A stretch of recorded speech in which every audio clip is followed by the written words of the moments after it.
I am living with them for almost 3 months now. On my repeated questions about their disappearing, they told me they were here all the time. They couldn't see me, but they did sense my presence. Maybe I didn't sense their presence because I was new on the island. I don't know. Clan of warriors adopted me. The schedule still consists of running through the jungle, even its dark parts. Whenever they turn into dark parts, I get back to the village. I think I will be able to join them there eventually. It seems it is on me now to know when I am ready for that adventure. Sometimes I go with huntresses. I am not as skilled as they are. Well, truth be told, I am probably slowing them down. Nobody's complaining though. They are teaching me about the trailing techniques. I also like to spend time with washwomen. They are really cheerful and know how to party.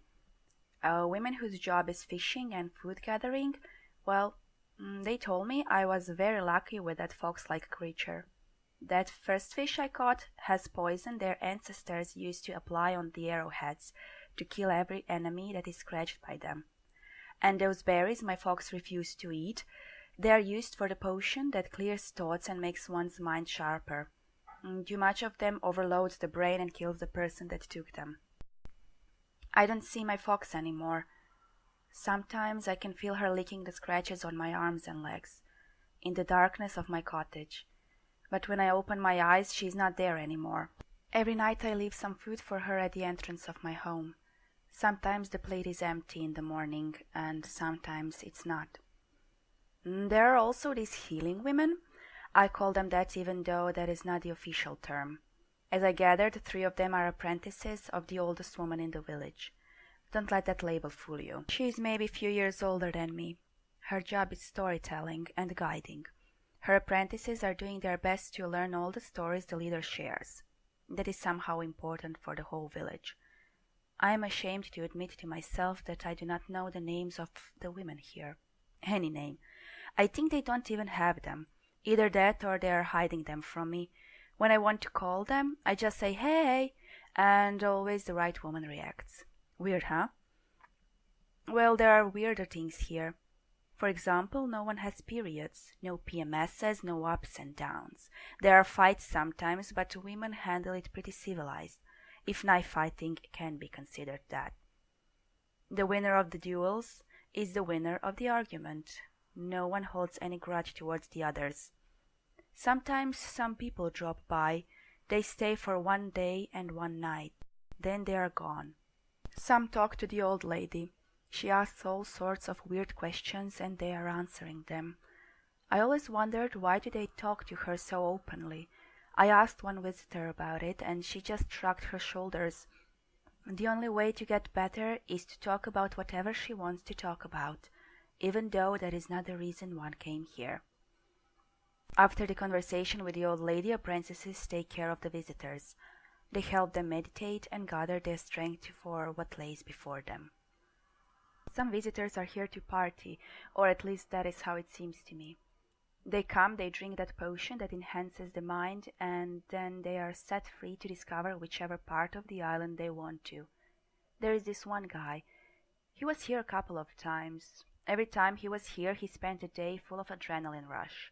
In the evening, instead of hitting the sack like any other party visitor, he dances with women.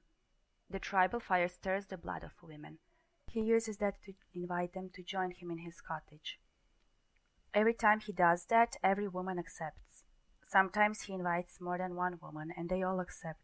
In the morning, he's gone, and those women continue their jobs as if nothing happened. Other visitors that come for the party try to explore the island and all of its natural resources. They really exhaust their minds and lose their strength. It seems that the more intellectual usage of the potion is, the less strength one has. There is one task a clan of warriors have. This task is carried out by a few warriors every night. We have to stand on the edge of the village facing the forest and the darkness in it. If we hear any sound coming from there, we'll have to run into the forest and try to catch the sound maker. In these 3 months, neither of us ever heard the sound. Nonetheless, no matter what happens, we mustn't stop looking in the darkness until the sun comes out. Also, staying outside the village during the night is strictly forbidden. No one can tell me why. Yet they all agree that their instinct tells them not to go there. My instinct is still trying to fully awake, or better to say, I am learning to trust it. Today a woman disappeared. I wonder how they know a woman is gone. There are many women here, and they all look almost the same to me. We have searched the whole village to find her. She is nowhere to be found. Warriors went out to the forest to look for her.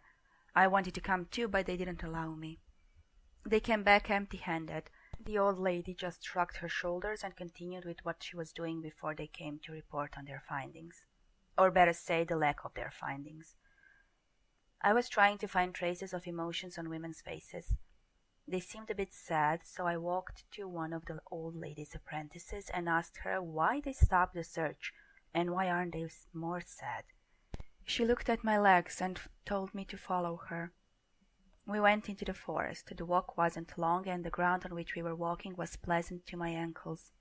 When we got to a hole in the ground filled with mud, the apprentice stopped. Steam that was rising from the mud revealed us that the mud is hot. The apprentice took off that leather skirt she had, wrapped her hair into a bun and entered the mud. It seemed as if she was enjoying it. I did the same, took off all my clothes, tied my hair into a bun and entered the mud.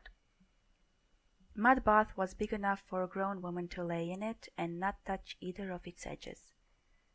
To my surprise, towards the edge of this mud-filled hole there was a firm ground that formed a seat. It reminded me of a jacuzzi seat. The mud was hot enough to make me sweat, yet not too hot to burn my skin. She was sitting opposite to me. I could feel her toes touching mine.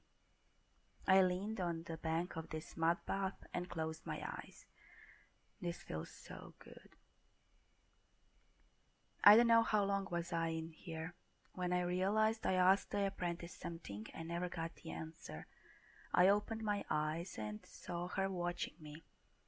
When our eyes met, she began to talk. Tribal women have two ways to get off this island. You have just witnessed one. She disappeared and we cannot find her. We will never find her. According to the old lady, she needs to find her way back to us. And there is nothing we can do to help her. She is the first tribal woman that disappeared since I am an apprentice. In fact, she is the first one that disappeared ever since the old lady was an apprentice. In the past time, some other women would disappear too. Neither of them ever came back.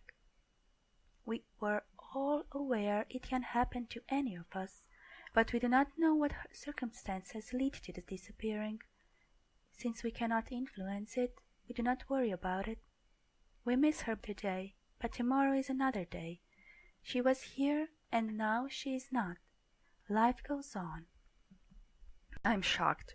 I mean, I didn't get too emotional, nor too close to any of these women, but to forget about any of them within one day of their disappearance seems impossible. And I know her for 3 months. Other women know her for years. At least I think so. I never actually talked with any of them long enough to get to know them. Prentice stood up.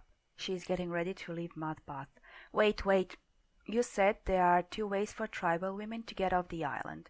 So what is the second one?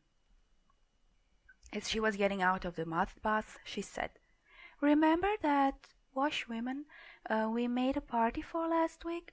You thought it was her birthday because we were all so happy for her? She was actually leaving the island. She jumped off a cliff into the sea on that place you used to fish while you were alone. I followed her on her way out. Not a single mud stain was left on my skin. She looked at my body and said, Here, you look much better now. My skin was smooth and hairless, and this is how they get rid of the body hair. Got it. We put our clothes on and head for the village. Suddenly it hit me.